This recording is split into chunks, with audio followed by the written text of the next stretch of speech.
Good morning, afternoon, evening, Steeler Nation, wherever you may be. You've had time to digest the Pittsburgh Steelers and their 17-7 victory over the Kansas City Chiefs in preseason week 2 on Saturday night. And that's what the Steelers Hangover is all about. We give you time. Sometimes you're so hungover that you're like, oh, what happened? Sometimes you're hungover because you're celebrating, and that's kind of what Tony and I did this week. Hi, friends. My name is Bryan Anthony Davis, and this is the Steelers Hangover, brought to you by Behind the Steel Curtain. Thanks for joining us. Tony Defeo, nice to see you, my friend. You too, Bryan. Happy Monday, as always, and I guess we're undefeated on video. 2-0 in the preseason. Yeah, we'll take that. And especially, what a great test the other day. Playing the Kansas City Chiefs. I gotta admit, I did not see the second half yet because of the NFL Network. Curses to you. Nobody wants to see the Cowboys and Rams in Hawaii. Unless they're in Hawaii, as far as I'm concerned. But that's just me. Hey, if you're joining us on every platform that we have, we're live on YouTube right now. In fact, there's so much excitement for the Hangover. Getting Bent with Bo could not wait until we started this podcast. He was like, look, I can't wait any longer for you guys. Come on. I need my hangover. Well, I'm paraphrasing that. I'm sure he didn't say all that. He just typed, when are you guys going to be on? Come on. So you need some hair of the dog. Exactly. So no, if you're joining us, be sure to join in on the live chat. We love to hear from you. And remember, there's a feature. We call it the tip jar. It's called Super Chat. If you do throw in any amount that you want to throw into the show, you feel free. We do giveaways all the time. In fact, there's a David DeCastro football that is going to be up for grabs in the Steelers Survivor poll that we have coming up that we're registering for as we speak.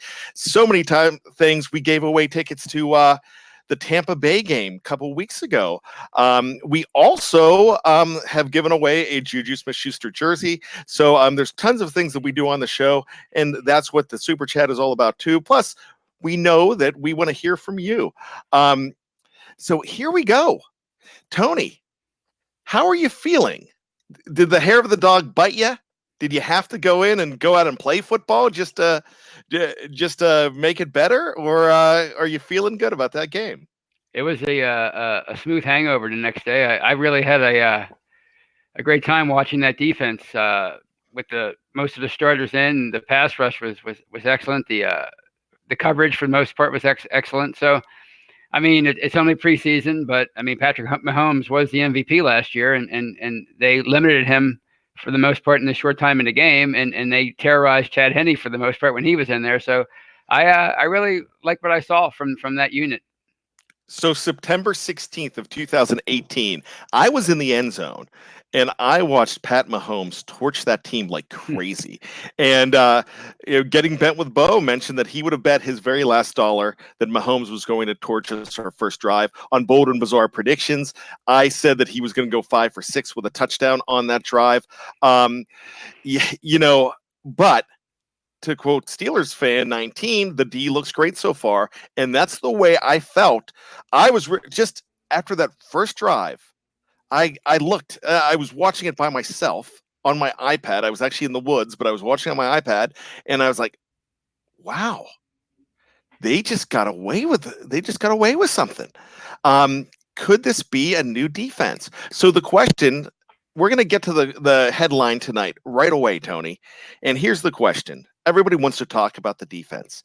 Everyone wants to talk about how they're improved. Is the D, after 2 games, going to be a strength of this team? I think it very well could be. I think it was Keith Butler that said some time ago that the key to the defense is Bud Dupree, and I said, that doesn't make any sense. What does he mean by that? But you saw what he might have met on Saturday, the game that he had. I mean, you know what the defensive line can do with creating pressure. You know what TJ Watt can do. He's almost unstoppable on most downs when he rushes the quarterback.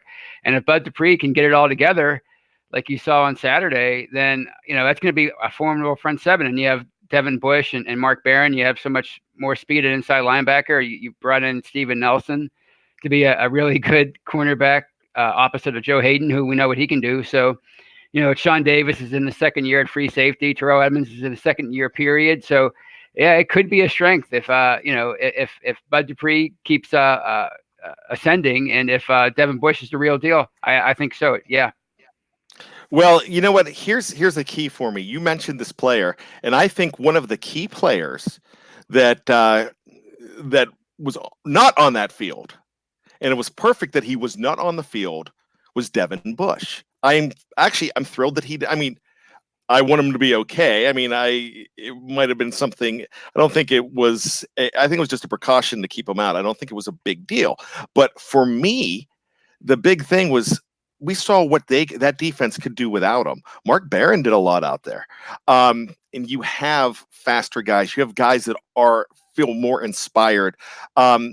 Gosh, Artie Burns had a heck of a game, and he played better. I mean, this is the guy. It is threat level midnight for Artie Burns, and you know what? It also is really it's threat level midnight for Bud Dupree as well, because he is playing for a contract. He is playing for big money. He's like, look, I'm glad they did not offer me a deal because I'm going to earn some big bucks.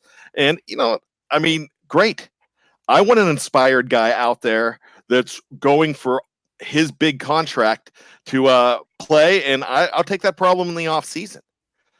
Same with Sean Davis. Sean Davis is playing for that contract, but getting back to Artie Burns, he's playing for his football life in Pittsburgh, and not just in Pittsburgh, his football life, because he saved himself. I'm going to take someone else's quote, but he saved himself from turning into a 6th round pick and being shipped off to Arizona.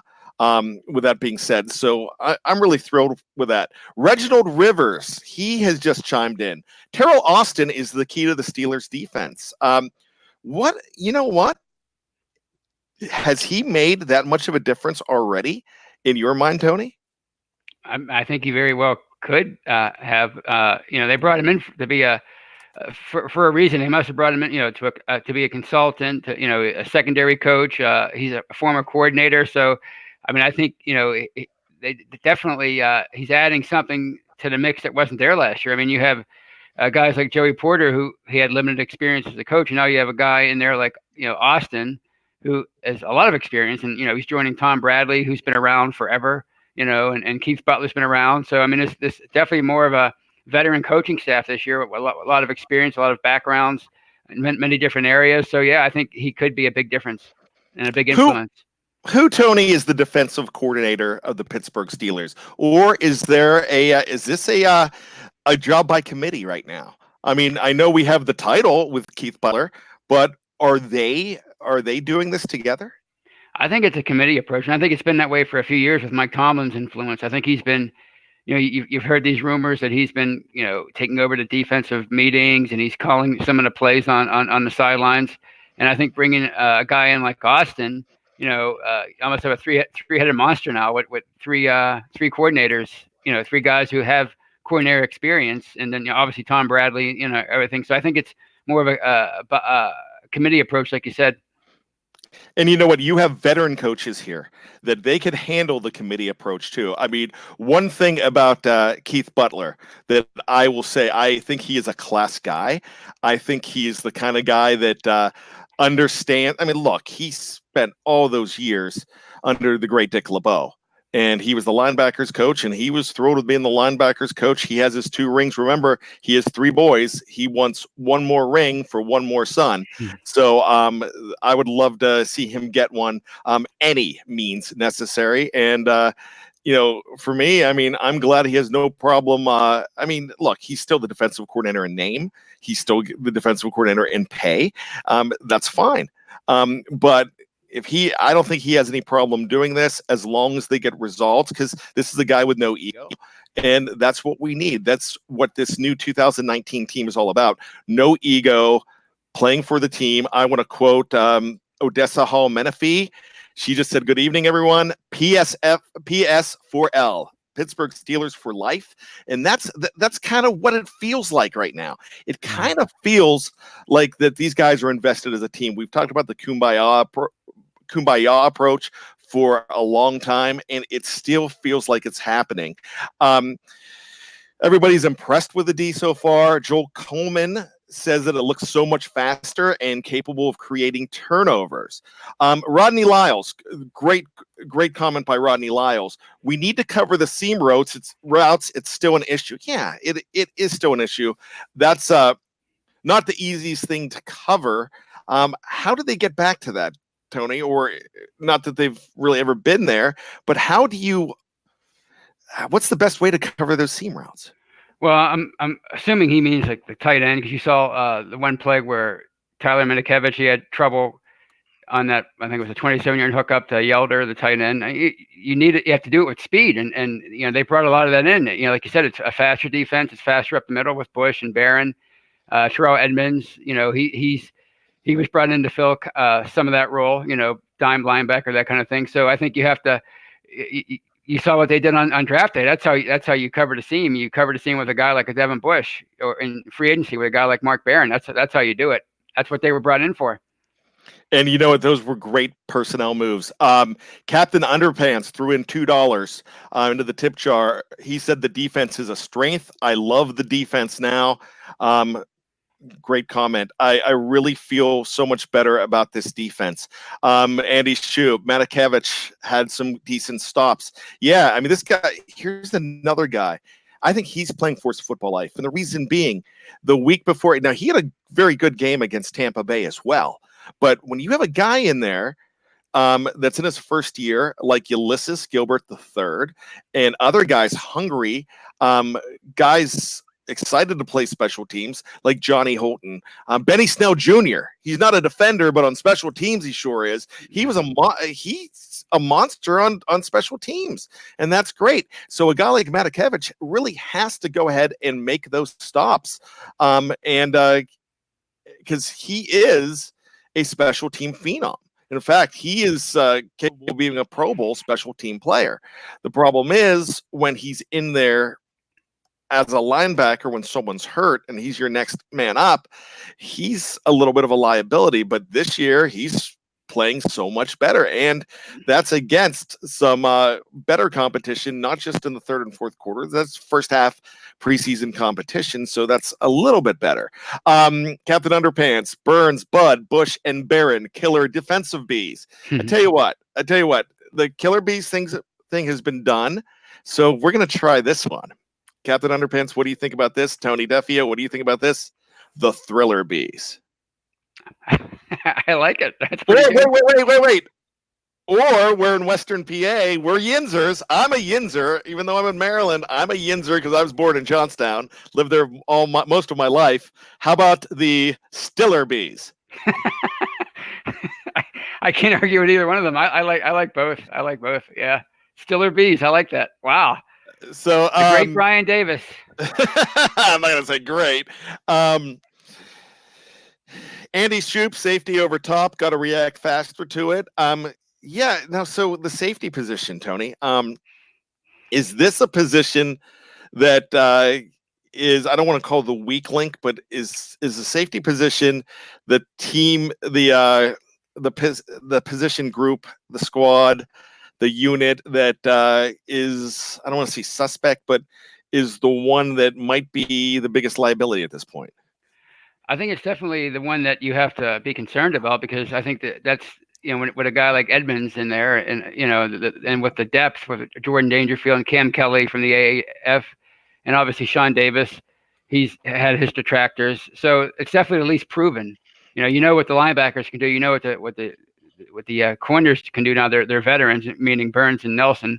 So I think it's definitely the most suspect. But at the same time, you have a number one pick in there from last year, and you have Sean Davis, who's coming into his second year at a position that he feels is his now. So that perception can change overnight, certainly. But I think they definitely need to hope that Dangerfield and Cam Kelly can provide some adequate some depth, because they certainly need quality depth back there.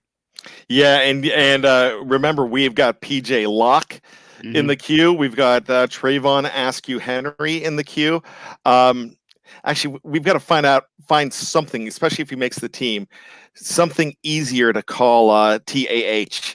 Because Trayvon, that's too much of a mouthful. So we'll work on that too. Donald Adams just stopping to say all is well. We have Big Ben Roethlisberger. Very true. We haven't seen him, but that's not a problem. But I do want to get into that a moment. Snowman, defensive line are getting their hands up, something they didn't do last year. Very true. Captain Underpants likes the Steeler Bees.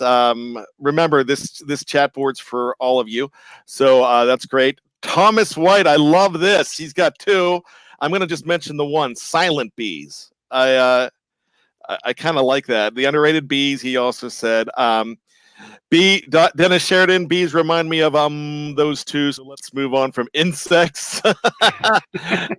Odessa Hall, Menifee, how about the Steeler Hive? I like that. Let's see. So we have some more questions we're going to get to as well. Remember, this chat board is for you. We want to hear from you. This is what fuels our show, and this is a lot of fun. So let's talk about Big Ben Roethlisberger. Has not played 2 weeks in a row. Look, this is a double-edged sword. I'm not a big fan of him not playing in the second game. And the reason I'm not, because he's not playing in the fourth game in Carolina. He never does. And you really don't play hardly any. You really don't. That's for guys trying to make the team or trying to get traded or trying to get noticed by another team. That's what week 4 in Carolina is all about. And that's all the way across the league. So you might see him 2 quarters the entire preseason. Tony, you know my answer. It is not. I'm going to ask you, is that enough? Like we talked about last week, it's probably not enough. It's not enough, but it's obvious that their philosophy is err on the side of caution. If the guy gets hurt, then your season is totally compromised, and your chances of being a playoff team have decreased significantly. So he probably should play more, to get the rhythm down, to get the chemistry down with his receivers. But, they're just not going to. I think they've shown now for 5 years, going back to 2015, that they'd rather save him for the regular season. So I don't think they're going to change their philosophy at this point in his career. I think they've chosen this hill to die on, so to speak. Yeah, I just don't like shaking the rust off against a New England team, and that's something Jeff Hartman and I were talking about. But I get it. I mean, I'd be the first one to complain if he got hurt in the preseason too. And Dave Schofield brings up the fact Dave Schofield was in the hospital while his son was being born. And watching Marquise Pouncey in week 2 of the preseason get carted off the field for the entire year. So he remembers that well. Like I said, it could go either way. It just makes me nervous, but, that's what's going to happen there. Kevin Shin is still worried about the tight end and the safety lineup, considering how Grimble is so far. Let's talk about the tight ends. I'm not sure what show. I think it was the Steeler preview the other day. We were talking about whether Zach Gentry can be the number 2. At this point, Grimble looks awful.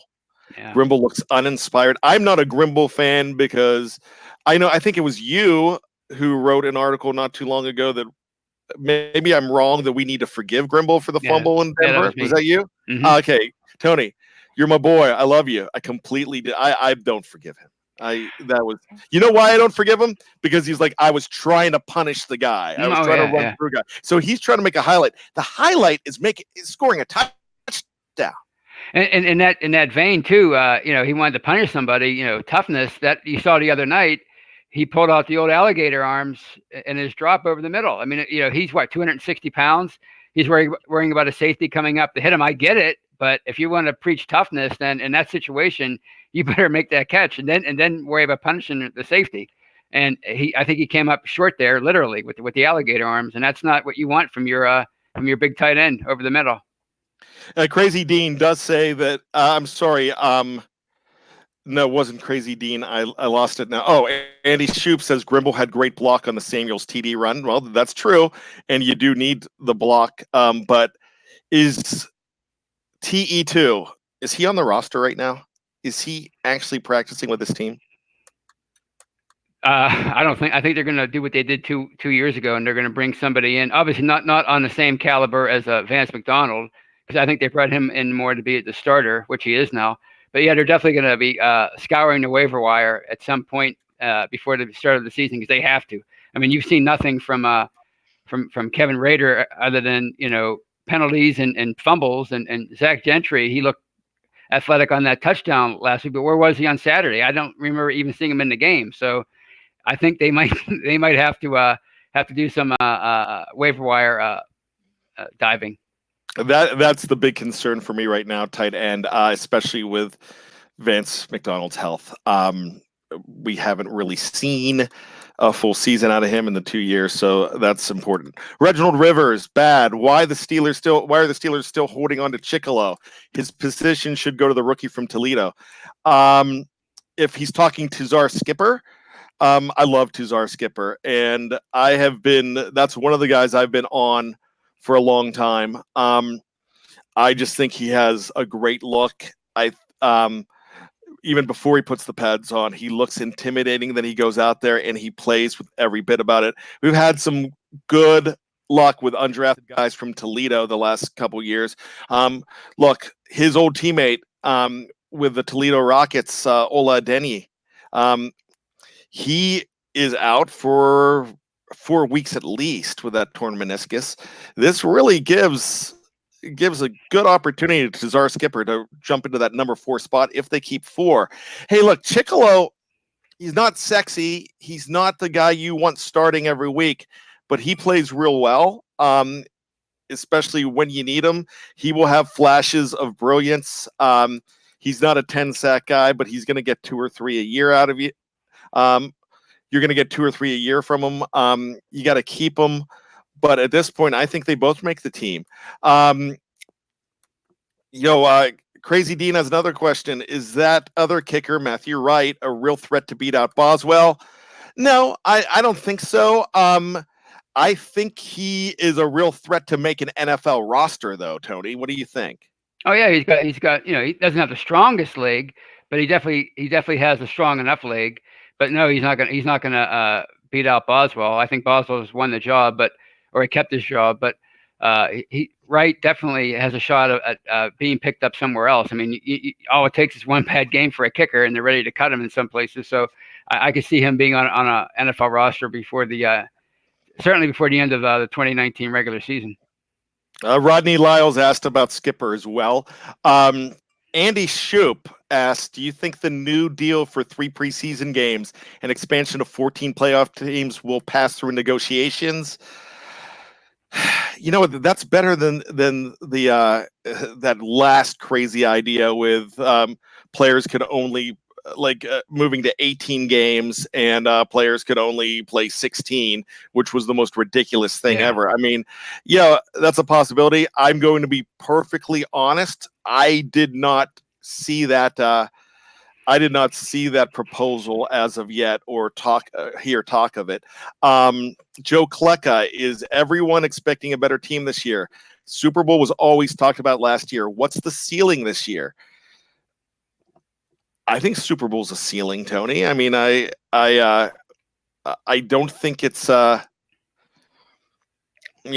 course it's not the floor, but you can go ahead and I think you could put that on the list without it being a pipe dream. Yeah, I mean, you really don't know the kind of team you have until you find out. I mean, people were basing everything on losing Antonio Brown and to a lesser extent Le'Veon Bell, but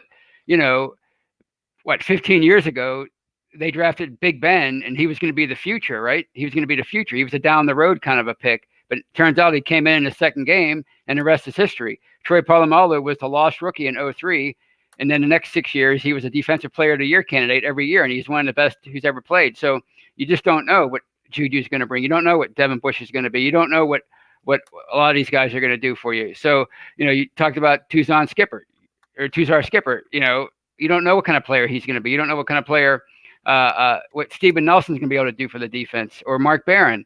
So James Washington could be a budding superstar for all we know, right? So you just don't know what kind of team you have. So I can understand people basing their predictions on what they lost, but let's see what they have. And I think that's, you can certainly say Super Bowl, because you have enough talent there that if the new guys come in and perform even better, or the younger players perform even better than they already have, then you could have another special team on your hands. Let's see. Everyone wants to talk about the it guy, and the guy everybody wants to talk about. I'm not even going to say who he is, Tony. Who's the one guy everyone wants to talk about on this team? Based on the preseason? Yes. James Washington.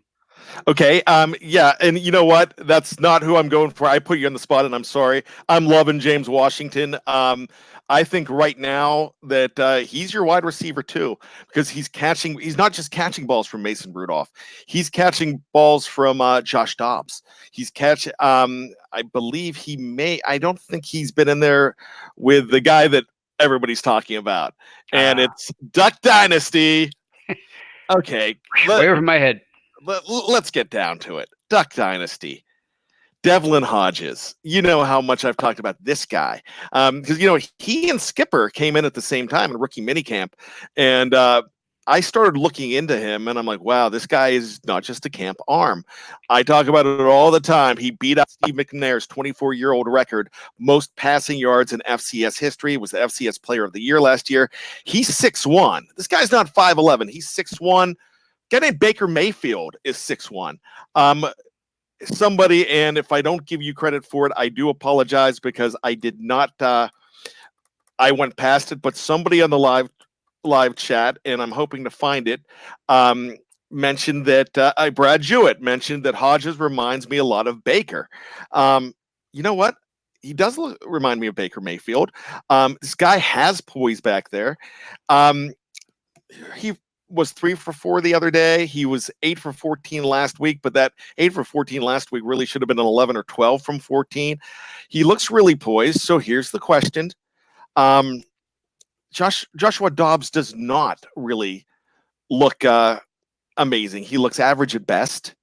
I mean, I think after 2 games, it's time to talk that the ceiling, there might be more of a ceiling with a guy like Duck Dynasty, number 6, Devlin Hodges. Still not the greatest number 6, Bubby forever. But I mean, if you're looking at a number 3 quarterback, why not go with this guy with so much upside? What's your thoughts? And before I get into your thoughts, I'm saying this with the it seems to me that Mason Rudolph's your number 2 QB at this point.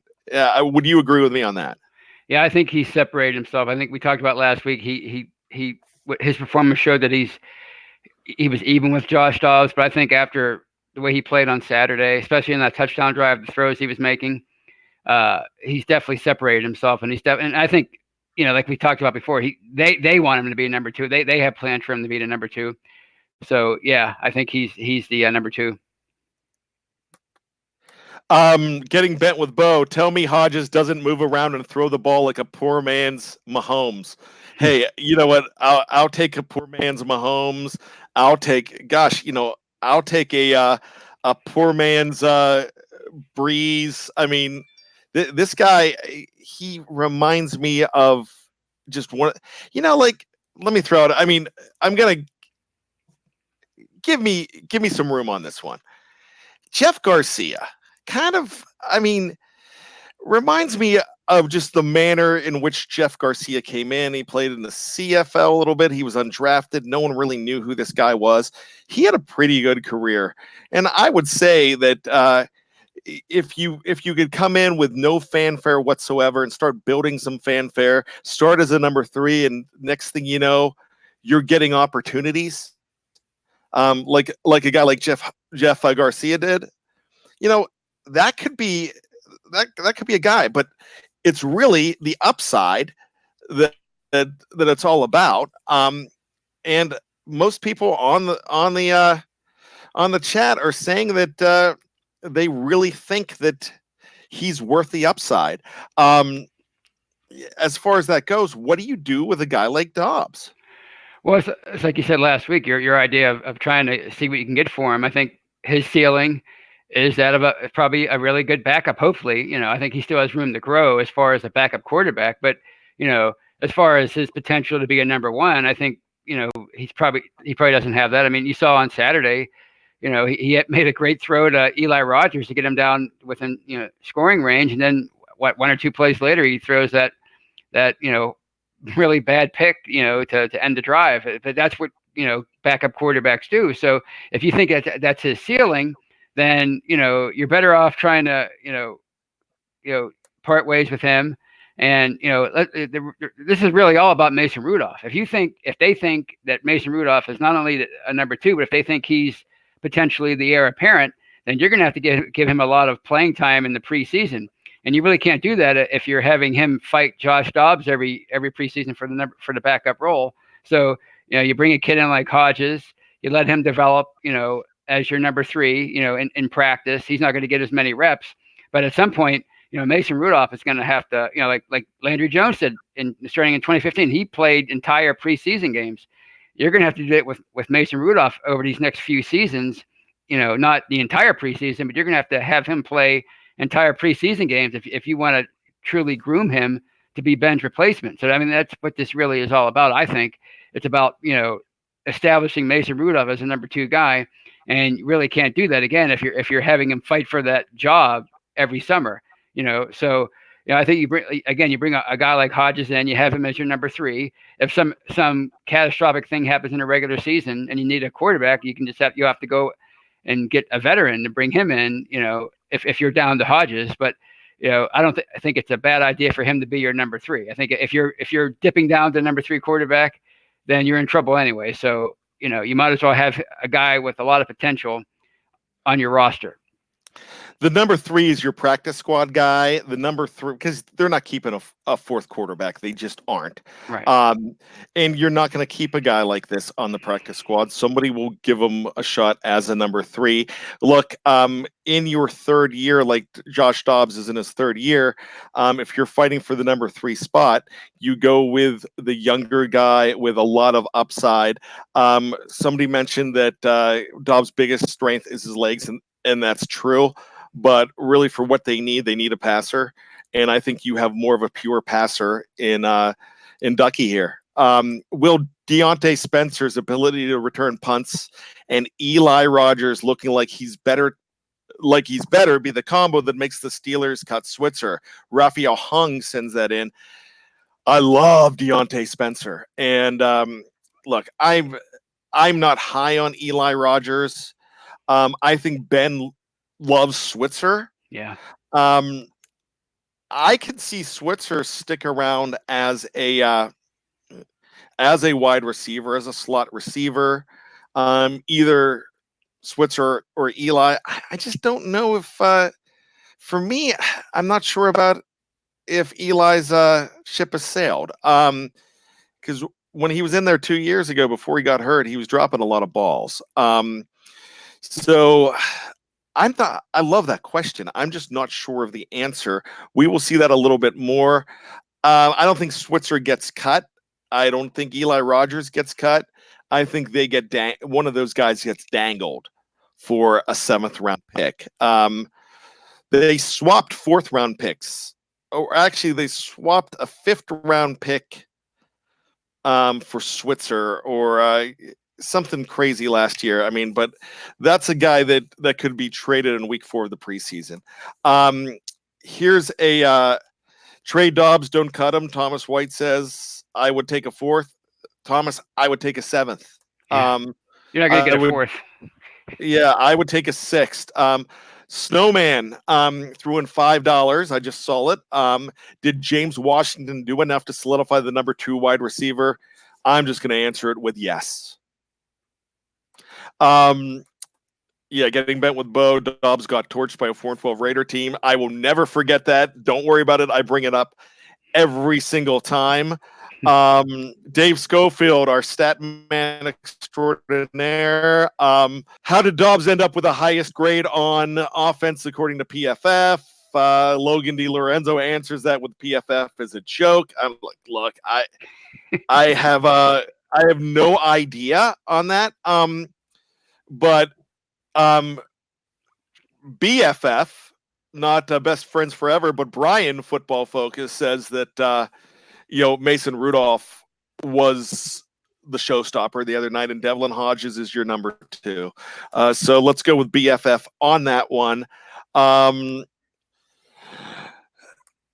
Let's say Deontay Johnson might take Eli and Swift's spot. Look, Deontay Johnson has a job on this team. Everyone seems to love Spencer. Tony, here's a question for you, and this is a tough one. Jeremiah Young wants to know, who do you think the Steelers' new receiver coach will be? I'm gonna say last week I thought maybe they would have Fickner fill the role for the entire year like they're doing with Keith Butler, but as Jeff Hartman said, he's already still the quarterback's coach. So I'm thinking they're gonna go out and the reason why they've delayed it is they're trying to finalize things with their former coach, the guy who retired. So that's my gut tells me that they're gonna bring him back at least just for 1 year as sort of a transitional thing until they, because I mean that was a big shock for everybody, and now they're trying to get their ducks in a row. So I think they're gonna bring in a guy who knows the players, who's done it with them before. So it's probably gonna be Richard Mann. You know what?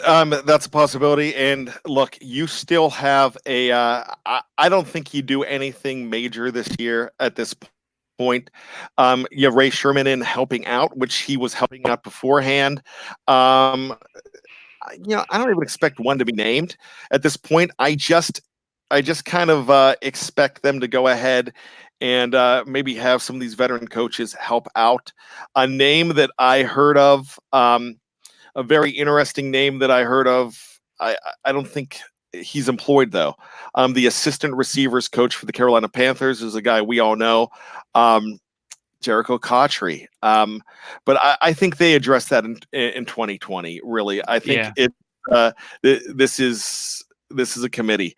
Bad, do you think Spencer's our returner? Asked Captain Underpants. You know what? I really think Spencer's the return man.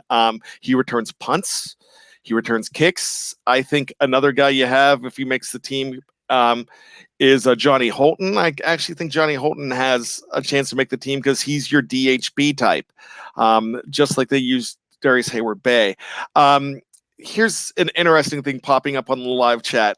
What about Kreef? So Dante Moncrief was brought in to be the number 2. Thomas White says Steelers don't rank wide receivers. Kreef and Washington will likely be at the same position in a rotation. They very well could be. I mean, you could just see 3 guys on the field all the time. And that's pretty much what you see. And it could be those 3 with the other guys like a Deontay Johnson, who had a nice game. He settled down after that muff punt. So they've got a wealth at wide receiver. Right. I will tell you that.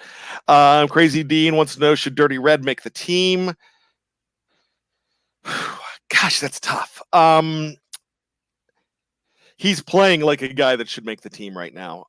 There's really no I mean, it's hard to get rid of a guy like that with the preseason that he's had through 2 games. Ryan Kellerman says nobody would trade for Eli. You know what? I mean, people will throw a 7th round pick around for anybody. But I think a lot of teams would just wait and see who gets cut. They did that last year. Remember, they couldn't trade Landry Jones. They tried like hell to trade Landry Jones last year. It was just impossible. But they have a lot of options on special teams that they did not have a year ago. That's a nice thing. And getting back to Deontay Spencer, this guy's going to break one. I would pencil him in as my return man right now because I just think he's that good. I love the wealth and the depth of this team. This is the deepest I've seen this team in most positions except for tight end, and for safety in a long time. Has anybody challenged Steelers? That's a great question from Snowman. Isaiah Buggs may have, Tony. Yeah, I think at this point, Charlie Batch said it best. You know, he played in 12. He was in for 12 snaps last year. He's basically a roster clogger at this point. I mean, you know, if somebody wonders why Anthony Chickalo's still on the team, then you really have to wonder why Big Dan's still on the team. So, you know, a guy like Buggs with his potential, you know, he's younger. You know, I think he's already got the teammate. I don't see any point in keeping McCullers around anymore. And don't forget about Mondo. Andy Shoup says Mondo's pushing McCullers as well. You know what? I forgot about that. Crazy Dean mentioned the other kid, Spillane, at linebacker playing well. Hey, this guy has great pedigree. I love telling this story. Do you realize that Robert Spillane is a Pittsburgh legacy? Did you know that, Tony? Is that the kid who wears number 99? Nope. Is that the one I'm thinking of? 49. 49. No, I'm not sure about that one. No. So last year in Week 3 against the Tennessee Titans, this kid intercepted, I believe it was Landry Jones, and his not his dad, but his grandfather was a first-round pick of the Pittsburgh Steelers. He was Heisman Trophy winner, Johnny Latner. Johnny Latner made the Pro Bowl as a special teamer or a return man in, I believe it was 1954, 44, 54. I believe it was 54. He went into the military. He actually hurt himself playing football. I guess it was a pickup game. And he never returned to the pros, but he had one season in Pittsburgh, and he is like I said, a number one pick who was a Pro Bowler for this very Pittsburgh Steelers team, and he's a tough linebacker. He did a lot of good things against Tampa Bay the week before, so I will mention him as well. Jeremiah Young is still asking about the new receivers coach. I don't even think they announced one this year. Jeremiah, I just think they go with a committee and just keep that going. It's been mentioned that it's a shame that Switzer has not had a chance to play, as far as he might lose his job, and they haven't even tried him in the preseason. And that was Andy Shoup. Switzer deserves the chance to return in preseason before he loses his role as a returner. Well, I think he's more worried about making the team as a wide receiver, but that's that there. Andy continues, Spencer should be practice squad at best. He's only made 2 plays so far, not enough to overtake Switzer. You know, he had 4 punt returns and averaged 14 the week before in Tampa. He's the real deal. Yeah, I really think and what he did in Canada. He's a veteran. He was all world in Canada. Let's see. You know, as far as everything goes, I love the conversation we're having on the live chat. It's just, you know, we have, like I said, besides tight end and safety, which, you know, you're still okay there with the starters, but besides the depth there, you're deep in a lot of places you didn't know you were deep. You didn't know you were deep at quarterback.